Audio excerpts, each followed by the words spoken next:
경찰이나 검찰에서 형사 입건되어 피의자 신분에 있는 당사자를 구속 수사하기 위해서는 법원으로부터 구속영장을 발부받아야 합니다. 피의자 방어권 보장을 위해서든 피의자 신병 확보를 위한 구속 절차에 있어서든 피의자를 구치소 등에 수감시키기 위해서는 법원이 발부한 구속영장이 있어야 하기 때문입니다. 보통 경찰에서 구속영장을 신청하면 검사는 영장 청구 필요성을 검토한 후 법원에다 영장을 청구하게 되며 법원 영장 전담 재판부에서는 실질심사 재판을 열어 검사가 청구한 영장의 발부 여부를 심리하게 됩니다. 피의자가 중범죄를 저질러 현행범으로 체포된 경우라도 수사기관에서는 구속영장이 없이는 피의자를 48시간 내에 풀어줘야 할 수밖에 없습니다. 따라서 긴급체포 사안에서는 경찰, 검찰에서 영장을 신청 청구하게 되면 체포 이후 이틀 후 시점에 바로 영장 실질심사 재판이 잡히게 됩니다. 체포되어 있던 피의자라면 경찰서 유치장에 수감되어 있다가 구속재판을 받으러 수사관들 인솔 하에 법정에 출정하게 됨이 일반적입니다. 반면 일정 기간 이상 피의자로 수사 중에 있던 대상자에게 검사가 구속 필요성이 있다고 판단하여 영장을 청구하는 경우라면 대략 며칠 내지 일주일 정도 이후 시점에 구속심사 일정이 잡히게 됩니다. 이때 피의자는 불구속 수사를 받고 있었을 것이기에 영장심사 일자에 맞추어 법원 재판에 출석하게 되며 구속 여부 결정이 나올 때까지 반나절 정도를 구치소나 경찰서 유치장에서 대기하게 됩니다. 영장 실질심사가 진행된다는 의미는 어떤 것을 뜻할까요? 설명드린 대로 나에 대한 구속 여부를 심리하는 영장 실질심사 재판 일자가 잡혔다는 것은 경찰이나 검찰에서 나를 구속해야 할 필요성이 인정된다고 간주하여 법원에 대해 구속영장 청구를 했다는 의미입니다. 수사기관에서는 피의자가 증거인멸을 하거나 도주 가능성이 있다거나 죄질이 중하다는 점에서 구치소에 수감시켜 둔 채로 남은 수사 및 이후 형사재판을 받도록 하려고 영장을 청구했다고 볼 수 있습니다.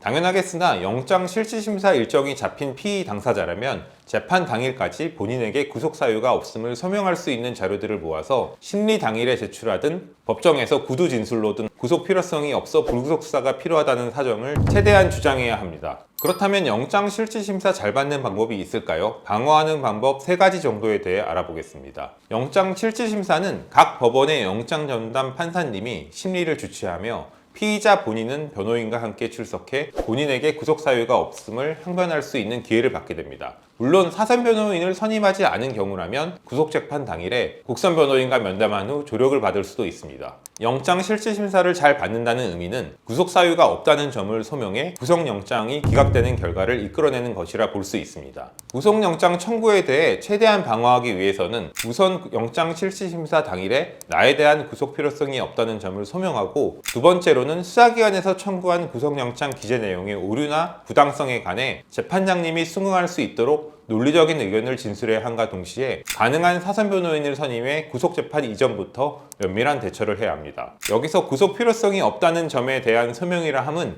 가령 더 이상 숨길 증거도 없고 수사에 적극 협조 중이라 증거인멸할 가능성이 없음을 어필한다거나 주거지가 명확하고 가족과 함께 살고 있고 직장, 신분도 멀쩡해서 이 사건 피의자로 내가 설령 재판을 받고 나중에 중형 선고를 받게 된다 하더라도 도주할 우려는 없다는 점을 주장해야 하는 부분입니다. 두 번째로 영장 청구 내용의 오류나 부당함을 다투는 것은 수사기관에서 영장 청구를 위한 서류로서 법원에 제출한 구속영장을 분석해 실제와는 다르게 적혀 있다거나 혐의가 부풀려진 부분을 찾는 과정부터 시작해야 합니다. 이런 부분에 관해 영장재판 때 논리적인 근거를 들어 다투어야 합니다. 당연하겠으나 말로만 주장하면 안 되고 구체적인 증거 목록을 제출한다거나 판사님이 수긍할 수 있는 근거 제시가 꼭 필요합니다. 마지막으로 영장심사 대응에 있어서는 사선 변호인을 미리 선임해 영장 서류 분석과 변호인 의견서 준비와 증거서류 제출을 모두 위임하는 것이 좋습니다. 사선 변호인을 선임 안 하더라도 국선 변호인이 재판에는 동행하겠지만 실무상 국선 변호인은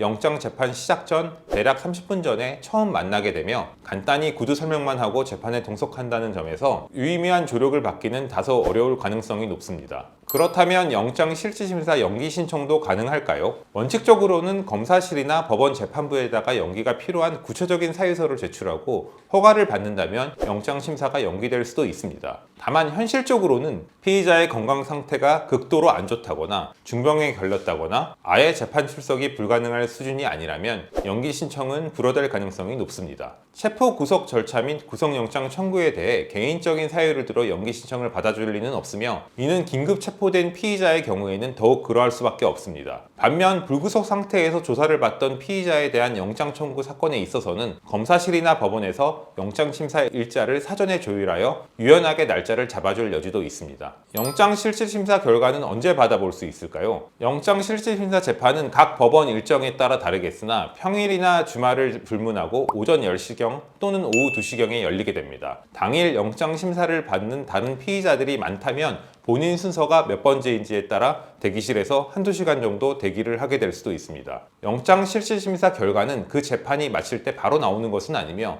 빨라야 당일 저녁 무렵에 결과가 통지됩니다. 일반적인 사건들의 경우에는 저녁 6시에서 8시경 결과가 나오기 마련이며 사건 기록이 방대하고 관련자가 많은 사건이거나 기업 사건, 정치인 사건 등에 있어서는 당일 밤 시간대가 지난 다음날 이른 새벽 시간대에 결과가 나올 때가 많습니다.